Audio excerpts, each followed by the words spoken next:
సాధారణంగా ప్రధానమంత్రి విదేశాలకు వెళ్తున్నాడంటే దేశంలో సుమారు 25 మంది నుంచి 50 మంది వరకు జర్నలిస్టులు ఆయనతో పాటు వెళ్తూ ఉండేవాళ్ళు.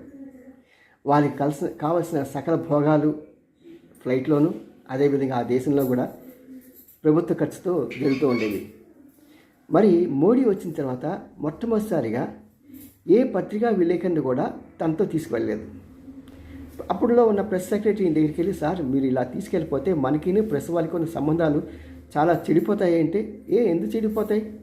ఇప్పుడు వాళ్ళ ప్రెస్లు పెద్ద పెద్ద ప్రెస్లే కదా, మనం పిలిచే కూడా పెద్ద పెద్ద వాళ్ళనే కదా, వాళ్ళు ఖర్చు పెట్టుకుంటారు, మనం ఎందుకు ఖర్చు పెట్టాలి అని ఏ పత్రికా విలేకరిని కూడా ఇన్వైట్ చేసి ఆయన ఫ్లైట్లో ఎక్కించలేదు. భారతదేశ ప్రభుత్వ డబ్బుతో వాళ్ళెవరికి ఖర్చు పెట్టలేదు.